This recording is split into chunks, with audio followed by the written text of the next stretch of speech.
The confidence of Sam Leavitt was very apparent in his first game, and we're excited to see where he goes from here.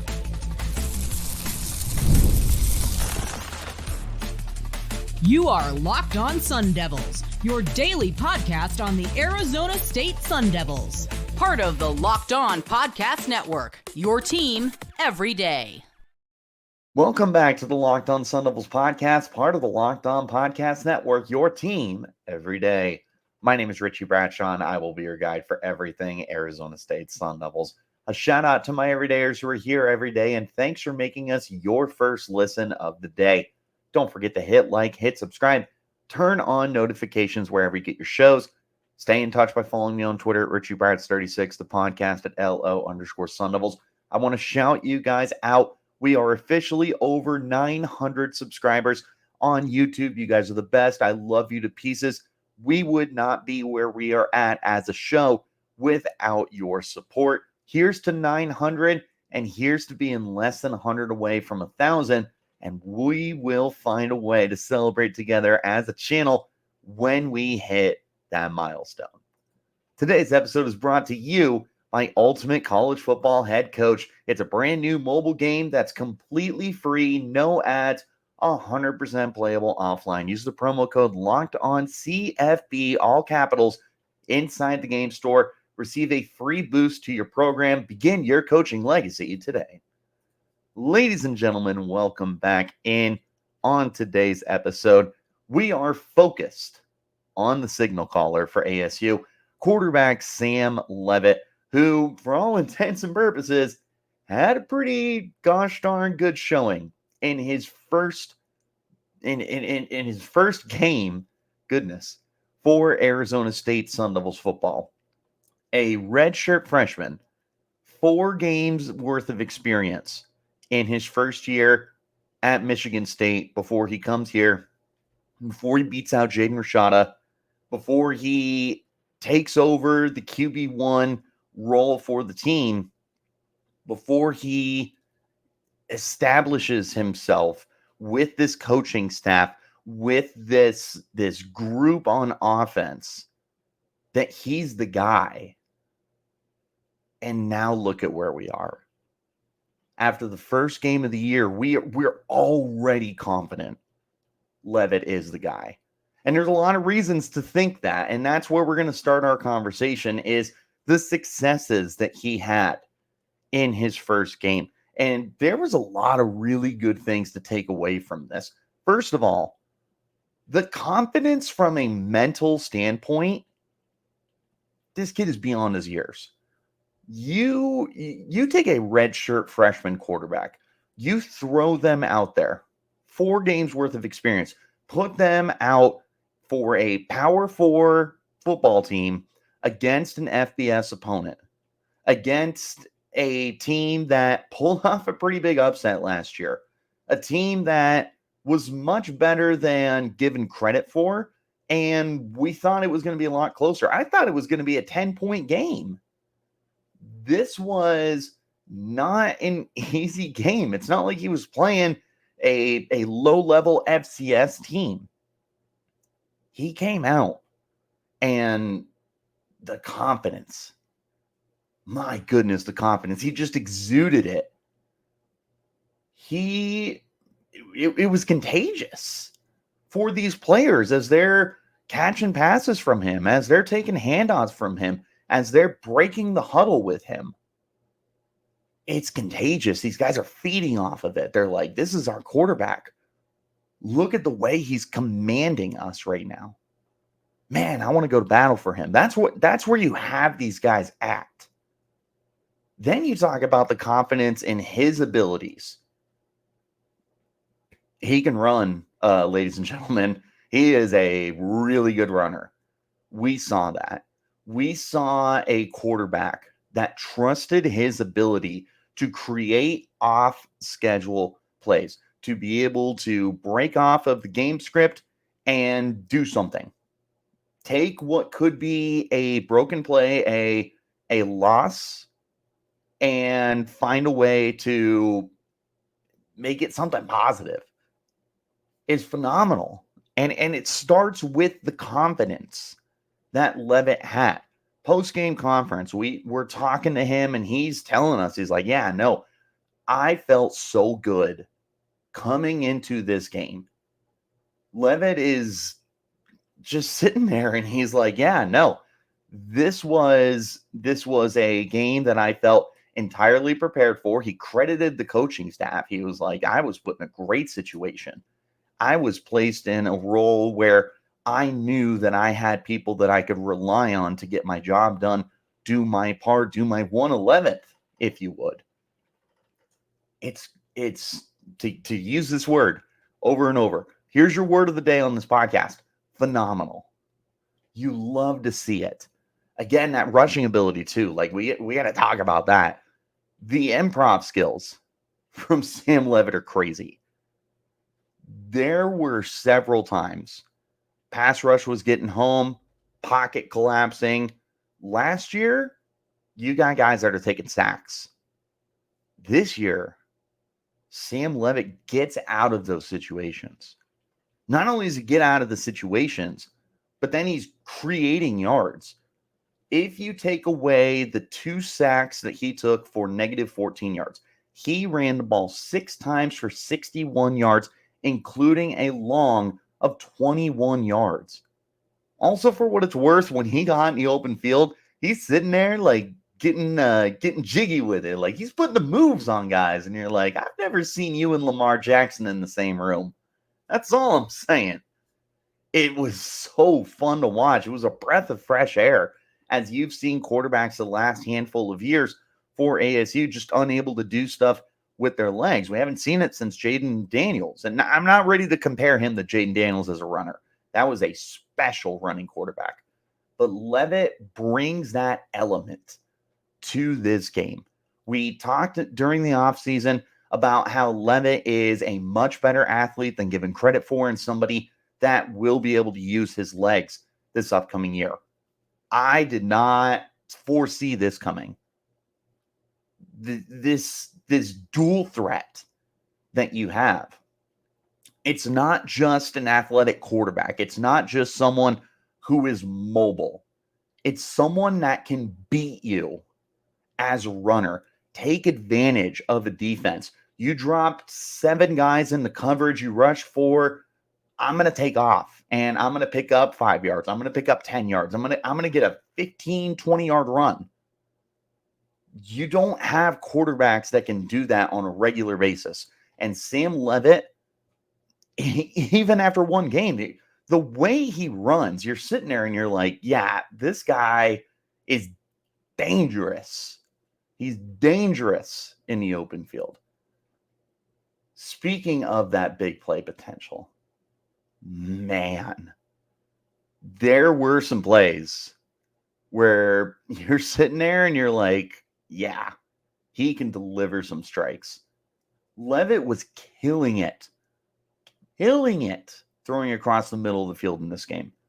Several times, Wyoming's cover zone, Leavitt saw right through it, and he's just delivering these absolute strikes, these missiles to receivers. By the way, he's spreading the ball around. ASU did a really good job in this game of getting several different players involved. There wasn't one guy that absolutely commanded all the targets. The game high in receptions was Jordan Tyson with 4.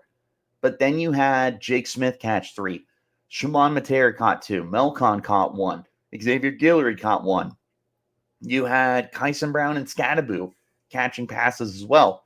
On 14 completions, you got it to 7 different players. And chunk plays. Every single player caught a minimum of a 12-yard reception. And the 12-yarder was Guillory. The next highest was 17 for Scadaboo, 1 catch. You had completions of 20 yards, 21 yards, 25 yards, 28 yards, and a 68-yard touchdown. Are you kidding me? 5 completions of 20 or more yards on 14 completions. That's nuts. I'm sorry. That's nuts to have a quarterback that can make those plays, that has that confidence to sit there and go, you know what? Yeah, I am going to push this ball down the field. And guess what? I'm going to fit it in that window. And I am going to absolutely make a big play here. 22 attempts, 258 passing yards, 11.7 yards per attempt. That is a confident passer of the football. Of course, there are areas for improvement. And that's where we're going to turn our attention to next as we continue breaking down Sam Leavitt's first game with the Sun Devils. This is the Locked On Sun Devils podcast, part of the Locked On Podcast Network, your team every day. Guys, I want to talk to you about our friends over at Ultimate College Head Coach. Look, I know that you guys are looking for a brand new, fun mobile game, and I hope and I know you're going to love it as much as I do. Ultimate College Football Head Coach. In this amazing game and simulation, you get to step into the shoes of a head coach and lead your college football program to glory. Can you imagine being the head coach of Arizona State? Well, from recruiting and hiring coaching staff to overseeing training camps, handling school scholarships, you control every crucial detail of your program. It's all in your hands. Will you be able to handle the pressure? That's the question. Here's what I love about the game. You're responsible for calling offensive plays during the games. So your strategy is not only going to determine the success of your football season, but it's going to shape the future and the legacy of your program. The best part about this, it's free. There's no ads. It's 100% playable offline. Play on the go, when you want, where you want, whenever you want. Of course, we have a special offer for you as well for our Locked On Sun Devils fans.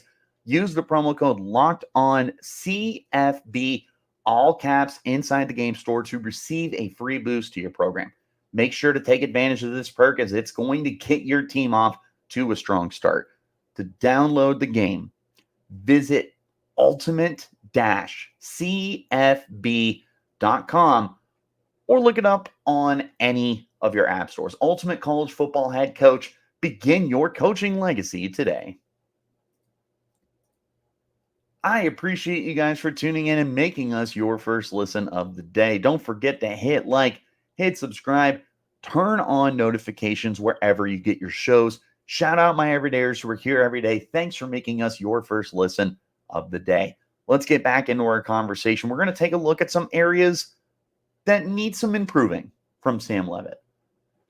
As phenomenal as this game was, and I mean, if we're doing grades, and now that I think about it, we should do some grades.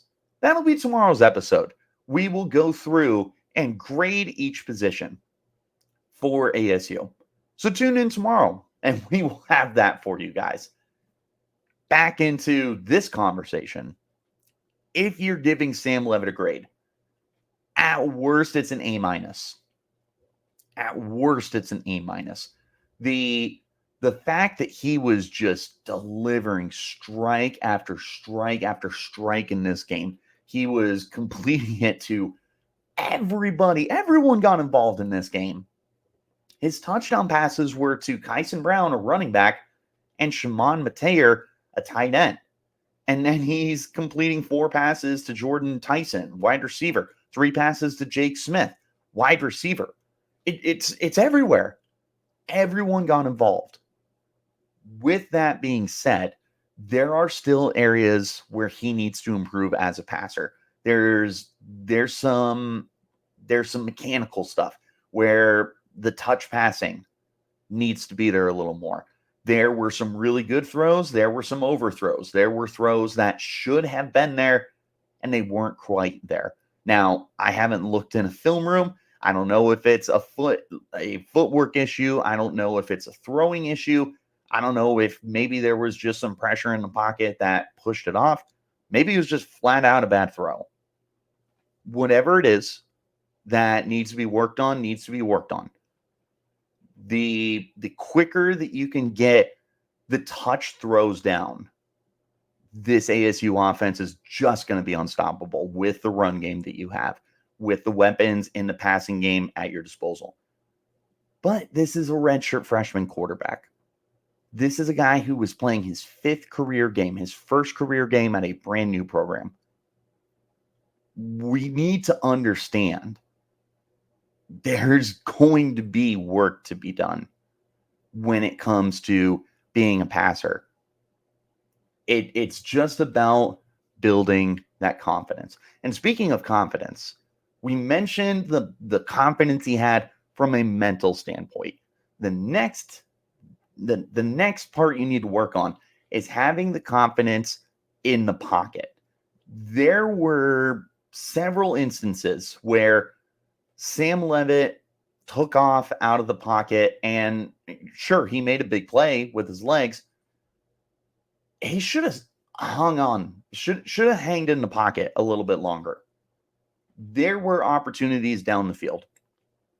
There were instances where I wouldn't say he looked to run, but he didn't need to. There's time for you to step up into the pocket, for you to roll out, keep the eyes down the field.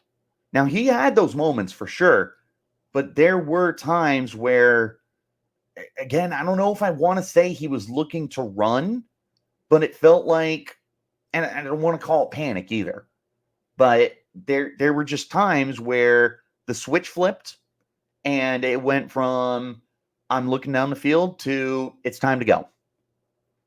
That's all well and good. You just need to be able to continue to hang in there in the pocket. Just like with the touch passing, this is going to come with time. This is not something that we were coming into this game and expecting him to be a pro. There was just no way that would be a fair expectation to place on this kid. So it's fine, but it's an area where we need to grow. Now, one area that is really a big deal is awareness to not take sacks in critical situations. Towards the end of the first half, he took a sack that really put ASU in a bad situation for a field goal attempt. They had a really good drive going where they were moving down the field, 4-minute situation. They should have been able to get a touchdown before halftime. Unfortunately, they were not.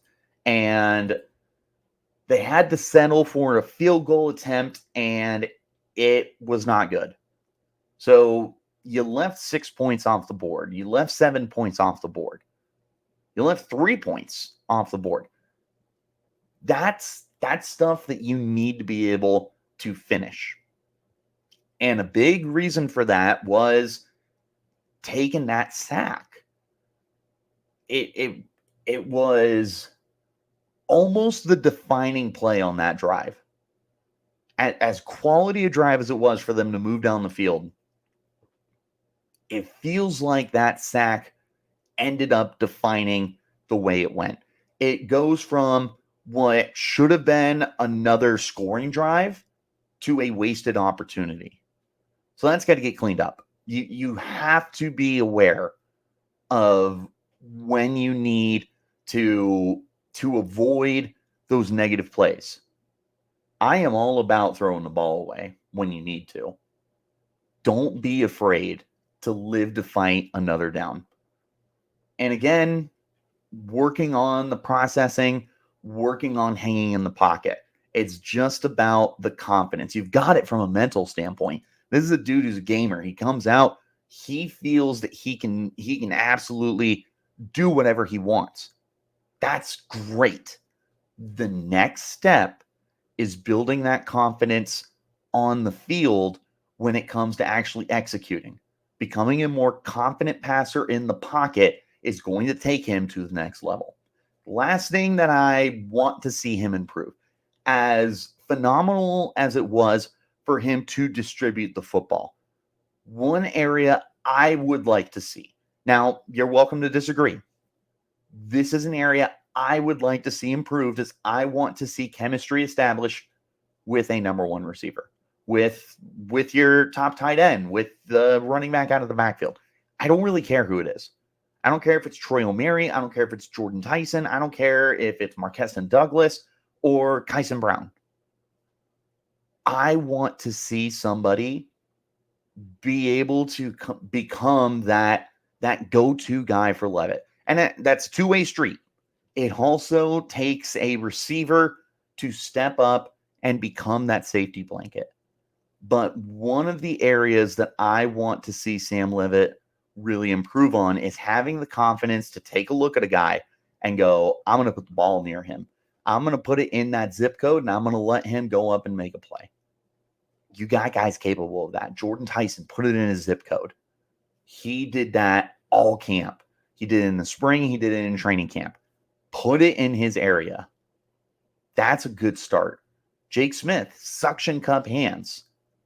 Check down to him in the middle of the field. In fact, that's a really good place to start.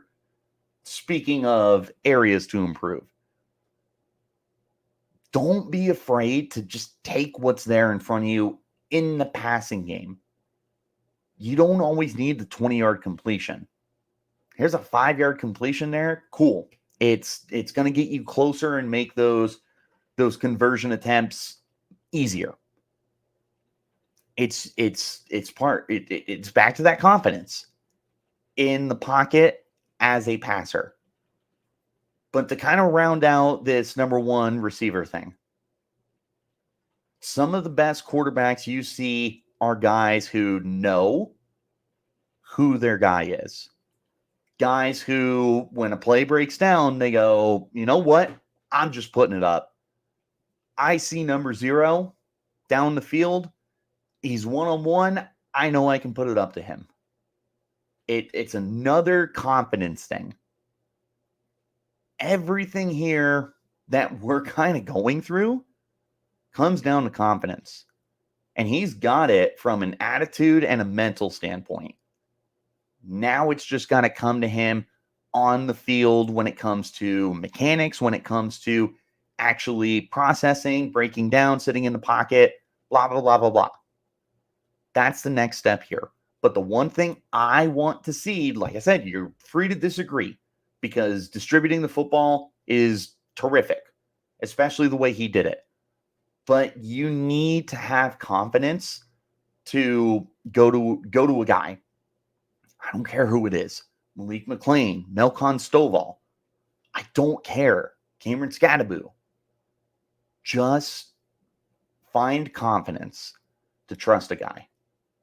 Find that security blanket. Find that guy that you know you can trust. Placing trust in a player is not easy to do. But the sooner you do it, the better you're going to get. We're going to go ahead and round out this edition of the podcast with what we want to see next, whether that's finding that number one receiver or something else that we're going to talk about here in just one moment. This is the Locked On Sun Devils podcast, part of the Locked On Podcast Network, your team every day. If you are tired after lunch, you're not alone. Research shows that 70% of us hit a wall after lunch. So take a 5-hour energy shot and help you leap over that wall instead of crashing into it.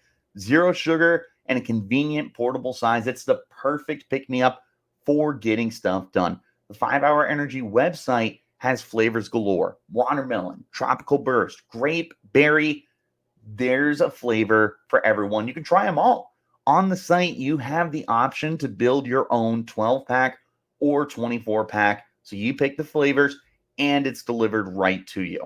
If you go to 5hourenergy.com, that's the number 5energy.com. Get yourself some 5-hour energy product today. You can use my promo code LOCKEDONCFB and get 20% off your order. Now, this offer is only valid until September 30th on one order, cannot be used with other promotions. This code is not good on subscription orders. Again, go to 5hourenergy.com. That's the number 5hourenergy.com. Get yourself some product and use the promo code LOCKEDONCFB and receive 20% off your order. Go to 5hourenergy.com today. One more time, wherever you get your shows, like, subscribe, and turn on those notifications. Shout out to you guys for making us your first listen of the day.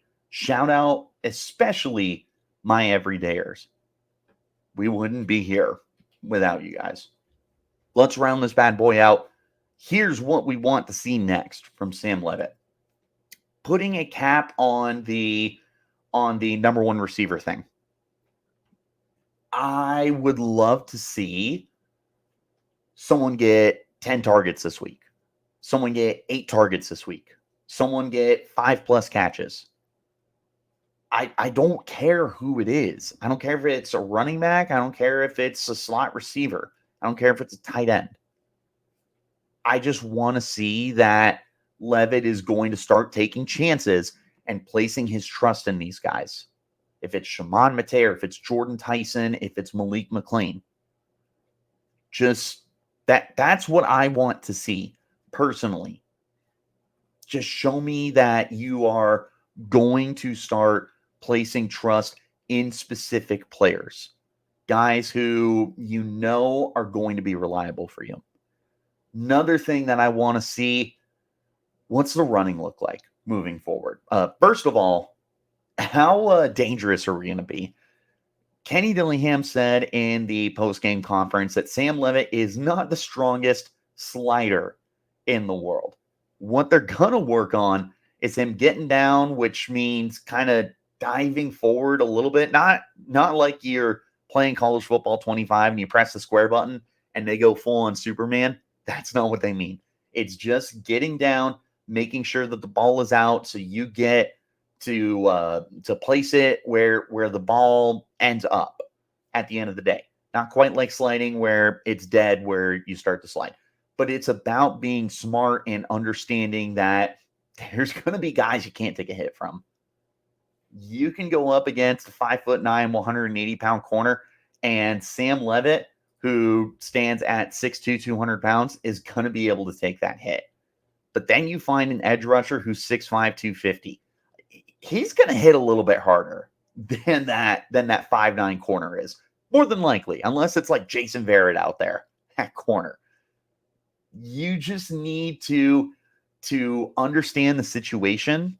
Don't be afraid to get down. Honestly, I wouldn't mind seeing some urgency to get down. But this is also, I can totally own this. This is a little bit of paranoia just because I don't want to deal with injuries again. I don't want Leavitt to take a bad hit and suddenly we got to go to second string. That's not good for any program, and especially for one that is building its identity through Sam Leavitt. He can beat you with his legs. There's no doubt going to be some opportunities where he's going to make guys miss. Who knows? Maybe he's the next Manny Wilkins, and you get that look at Manny jump, and it's look at Sammy jump or something. We can get that trending if he ends up starting to do some hurdles. Go ahead and put that in your mental notes. Look at Sammy jump. I'm totally good with those highlight reel plays, but more often than not, 8 out of 10 times, I would prefer you to be smart, go out of bounds, or just get down. Avoid taking unnecessary and potentially punishing hits. Last thing I want to see, and this is a big one, and you're going to get a taste this weekend. And we're going to talk a lot about this upcoming game as we get closer. But how do you handle a bigger stage? You came out in week 1 against Wyoming, an FBS team who is pretty darn quality. That's a bowl team. You were great. 2 touchdown passes through the air, almost 12 yards per attempt, over 10 yards per run if you take away those 2 sacks, which totally unrelated. I hate that that's a thing. I cannot stand in college that sacks count as rushing yards. Drives me crazy. I prefer the NFL where it's like net passing yards for that, but neither here nor there. Point is, 10 yards per run, almost 12 yards per pass attempt. at least 5 passes that were completed for 20 or more yards, nearly 64% completion. He did everything in this game that you could ask for him of a first-time starter for this program. But you're about to go up against an SEC team in Mississippi State, which I got news for you, is a better program than they're being given credit for. This is a really good benchmark game in week 2. And it's not just for Sam Leavitt. This is a really good benchmark game for the team to see from year 1 to year 2 how you're going to come out into this game. How do you execute? What's the vibe? All that good stuff. It's also a benchmark game for the fan base. You just had the second highest ever student section show out. They're trying to break it in this game. They are trying to get the most guys out there, the most students out there. First of all, if you're a student listening to this, go. It's free. It's part of your tuition. Go hang out at Camp Fargo. It's a great experience. Have a good time. Go to the game. It's going to be a ton of fun. If you are a fan or alumni, you can get tickets as low as $6. Go to the game. Support this team. They need you. Back to Leavitt. It's going to be a big stage. There's a chance that this is, I won't say it's a sold-out crowd, but it's going to be a big game. I'm willing to bet this has a chance to be the highest sold out game. Sold out's not the right word. The most people in the seats. I can't think of the actual term I want to use here. The amount of people at this game, it might be the most this year. You might have the most people show up to this game.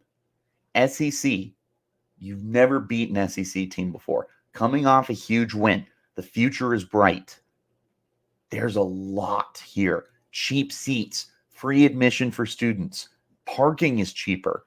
I have no idea about concessions. I hope it's a little bit cheaper. Don't know. There's a lot here for ASU to capitalize on, and it's going to put pressure on Sam Leavitt. He's going to come out in this game with that same confidence and swagger that he had going into last week. But what happens when you turn the ball over? What happens when you take a bad sack? What happens when you miss a wide open receiver? How are you going to respond? How are you going to move forward for the rest of the game when the whole world is watching you? When the entire valley is watching number 10, how do you respond? That's the biggest thing that I'm going to be paying attention to in this game. How does Sam Leavitt go from week 1 with a very good performance to week 2 against the conference of college football, against a more than good team from that conference, and in front of a crowd that, again, I don't know if I'll say sold out, but it's going to be filled with fans. Hopefully ASU fans, not Mississippi State fans. I don't know how they travel. I really hope that ASU shows out for this game. Student section, probably going to set a record. Hopefully the rest of the attendance looks really good as well. But when things don't go good for Sam Leavitt, how does he respond? Or how does he respond in a situation where you need points, where you need to convert a crucial, third down when you're trying to chew clock? You get in those situations where it's do or die. How do you respond with everyone watching you? This is a huge game for Sam Leavitt. This is a huge game for Arizona State. It's a huge game for Kenny Dillingham, for all the players, for all the coaching staff. It's a big game. So go out there and support this team. They need you. more than we've needed you the last few years. This is a huge game for ASU. We need you. Go out there, support, have a good time with it, and keep an eye out on Sam Leavitt. See if he's going to establish that connection with the number one receiver. Let's pay attention to how he is as a runner, and let's see how he responds to a bigger stage. Is there anything you guys are looking forward to seeing from Sam Leavitt? Who do you think is the number one receiver in this offense? Let me know in the comments, or you can hit me up on Twitter. You can find me at Richie Bradshaw 36 or the podcast at LO_Sun Devils. But wherever you're getting your shows, hit like, hit subscribe, turn on notifications so you get an update whenever we post new content. I appreciate you guys for tuning in and making us your first listen of the day. A shout out to my everydayers who are here every day. And one more time, a huge thank you to all of you for subscribing on YouTube. Over 900 subscribers. That's mind-blowing to me. 900 of you tune in and listen to my opinion about Arizona State Sun Devils football and basketball. Beyond blessed. Here's to 900, and here's to getting to 1,000. And we're going to do that before the end of the season. I know it. Like I said, guys, we're going to be back tomorrow, and we're going to hand out some grades. We're going to look at quarterback. We're going to look at running back, offensive line, secondary, coaching, all of that good stuff. We're going to hand out some grades.